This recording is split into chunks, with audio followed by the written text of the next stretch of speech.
Texas Republicans decided to do another crackdown on abortion since Donald Trump got elected, and now they feel like they have an ally in the White House.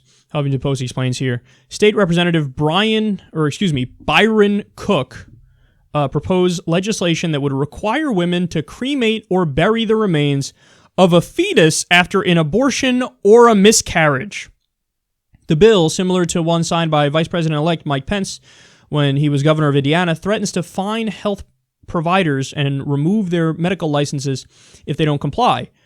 Reproductive rights advocates said the bill has no medical purpose other than to shame a woman for ending her pregnancy. Think about that. So if you get an abortion or if you have a miscarriage, they say, nope, you have to have a ceremony, you have to have a funeral. You know, you got to treat it like Grandpa Willis just died. I mean, that's the biggest government imaginable. These guys are Republicans, so they always say that they're in favor of small government. That's as big as government as it gets. And also, let's just stop and reflect on the fact that an incredibly high number of pregnancies end in miscarriages. It's a very common thing. So, but every time that happens and you have these distraught families, you want to force them to go through that, even if they say, no, we're not going to have a ceremony? That's crazy. You're going to make them do that.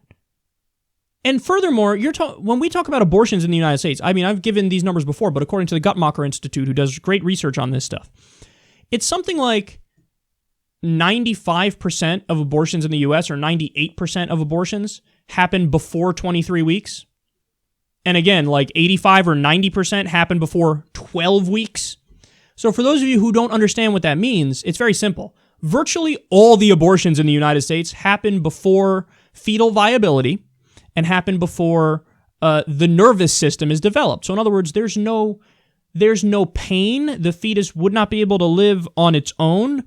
And it's a fundamentally different thing than if you're doing like a late-term abortion.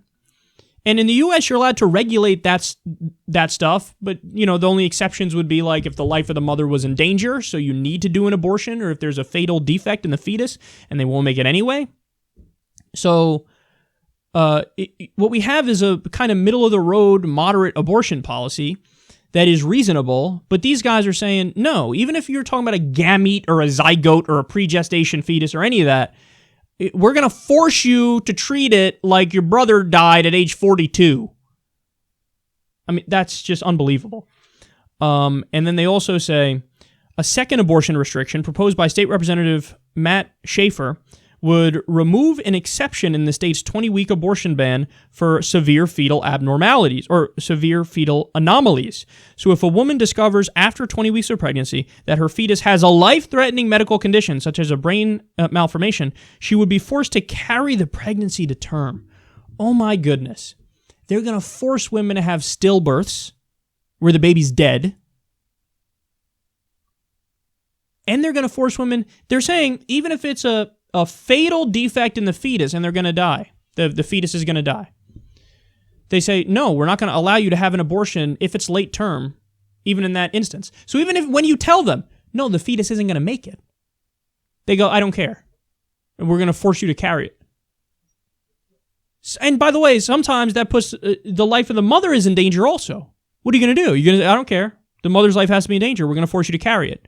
Well, this just happened. We did the story, a few years back in Ireland. A poor woman, they forced her. She was having all these issues, but they're like, nope, we can't do an abortion even though you have all these issues because it's the law. And then she died. This is the Republican Party. Pro-life my ass. Pro-life for a fetus, maybe. Pro-life for the mother, no. Not at all. Pro-life when you start sending kids to fight and die in unnecessary wars, no. Pro-life when you kick the kids off welfare and they got no other source of income or food, no.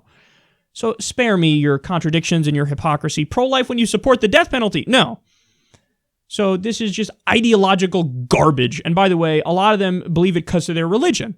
Mike Pence is a well-known, Christian supremacist, as Jeremy Scahill called him in a great article the other day and laid out the case for it. But what's hilarious is that's not even in the Bible. Like, I don't deny that they're fundamentalist Christians and they really believe in that stuff. But they were just, like, it was secondhand passed down to them, like their pastor telling them, Jesus against abortion, let me tell you about that in the Bible. No, if you actually read the Bible, you find out that there's parts of the Bible where they prescribe abortion. They say if your wife cheats on you, she has to drink bitter water, and if she has an abortion after she drinks the bitter water, that's good, because that means that was the kid that was the other guy's kid, because she was cheating on you. But if she drinks it and, there's no abortion, well, that's your kid, and that's a sign from God. So they're saying, hey, she should have an abortion if she cheats on you. There's parts of the Bible where, God rips the fetuses out of the stomachs of the women. That's God performing abortions. They don't want to talk about that. They don't want to talk about that. No. But they say, because of God, we got to control women in every way. Look, man, I get it. Abortion's a tricky issue, and I always called myself a moderate on the issue. I think there is a line somewhere where you can have more regulation. But for these guys, there is no nuance. Forget all the details, forget all the science and the medicine, and forget all the women's rights. We're going to control you every step of the way. And we're going to do it in the worst possible ways and force you, if you have an abortion or a miscarriage, we're going to force you to have a ceremony and do something like that. We're going to force you to, even if the fetus isn't going to make it, we're going to force you to carry it to term. It's crazy, and everybody should oppose it.